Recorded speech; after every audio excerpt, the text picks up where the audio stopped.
Bienvenue dans Comprendre la finance, le podcast qui vous aide à lire la réalité derrière les chiffres. Aujourd'hui, on parle de croissance. Plus de clients, plus de chiffre d'affaires, plus d'ambition. Sur le papier, tout va bien. Mais dans la réalité, certaines entreprises échouent, précisément parce qu'elles grandissent trop vite. Parce que la croissance peut masquer des fragilités profondes, et c'est exactement ce que je vous propose de décrypter aujourd'hui. Le mythe de la croissance toujours positive. On associe souvent la croissance à la réussite. Une entreprise qui grandit est perçue comme performante, dynamique et en bonne santé. Mais en finance, la réalité est plus subtile. La croissance ne naît pas automatiquement de la valeur. Elle consomme d'abord des ressources, du cash, du temps, de l'organisation. Et si elle est mal maîtrisée, elle peut déséquilibrer toute l'entreprise. C'est là le paradoxe. Plus une entreprise se développe vite, plus elle augmente son niveau de risque. Les mécanismes invisibles de fragilisation. En effet, la croissance agit comme un amplificateur. Elle accentue tout, les forces, mais aussi les faiblesses. Premier point, le besoin de trésorerie. Plus de ventes signifie souvent plus de stock, plus de production et des délais de paiement clients plus longs. Résultat, l'entreprise doit avancer du cash avant de l'encaisser. Deuxième point, la pression sur les marges. Pour soutenir la croissance, on investit plus. Marketing, recrutement, logistique, mais ces coûts arrivent immédiatement, alors que les gains prennent du temps. Troisième point, la désorganisation. Recruter vite, structurer dans l'urgence, gérer plus de clients. L'entreprise peut perdre en efficacité, en qualité et en contrôle. Enfin, la dépendance au financement. Quand la croissance repose sur des levées de fonds ou de la dette, le modèle devient fragile au moindre ralentissement. Les signaux faibles à surveiller. Le problème, c'est que ces fragilités ne sont pas visibles immédiatement. Elles apparaissent progressivement sous forme de signaux faibles. Premier signal, la trésorerie se dégrade alors que le chiffre d'affaires augmente. Deuxième signal, le besoin au fonds de roulement explose. Les clients payent plus lentement, les stocks s'accumulent. Troisième signal, les marges diminuent. On vend plus, mais on gagne moins. Quatrième signal, les coûts fixes augmentent trop vite.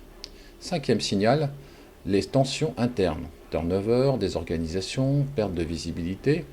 Et enfin un signal clé, la dépendance au financement, à un client ou à une croissance qui doit absolument continuer. Quand une entreprise ne peut plus ralentir sans se mettre en danger, c'est souvent que la croissance est devenue un risque. Alors pourquoi ces signaux sont souvent ignorés? Ces signaux sont difficiles à voir parce que tout semble aller bien. Le chiffre d'affaires augmente, les équipes grandissent, les investisseurs sont confiants. La croissance crée une illusion de solidité. Mais en réalité, elle peut masquer un déséquilibre profond.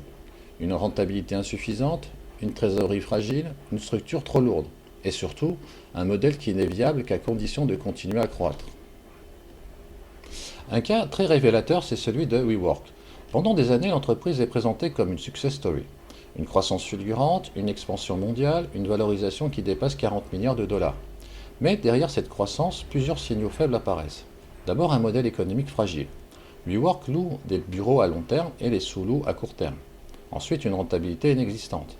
Plus l'entreprise grandit, plus ses pertes augmentent. Mais surtout, une consommation massive de cash. La croissance est financée par des levées de fonds, pas par l'activité. Pendant longtemps, cela passe inaperçu, parce que la croissance est spectaculaire. Mais en 2019, tout bascule. Lors de sa tentative d'introduction en bourse, les investisseurs analysent les fondamentaux. Et ils découvrent une réalité simple. Le modèle n'est pas viable. Résultat, introduction en bourse annulée, valorisation qui s'effondre divisée par plus de 5 en quelques mois, perte de confiance massive. Ce cas était emblématique. WeWork ne s'est pas effondré malgré sa croissance, elle s'est effondrée à cause d'elle, parce que la croissance amplifiait un modèle fragile sans jamais le corriger. En conclusion, la croissance n'est pas un objectif en soi, c'est un test de solidité financière, d'organisation et de stratégie. Les entreprises qui réussissent ne sont pas celles qui grandissent le plus vite, ce sont celles qui savent piloter leur croissance sans perdre le contrôle. Le vrai enjeu n'est pas de croître, c'est de rester viable en grandissant. Merci d'avoir écouté cet épisode. Si ce n'est pas encore fait, abonnez-vous, partagez-le autour de vous et on se retrouve très bientôt pour un nouvel éclairage financier.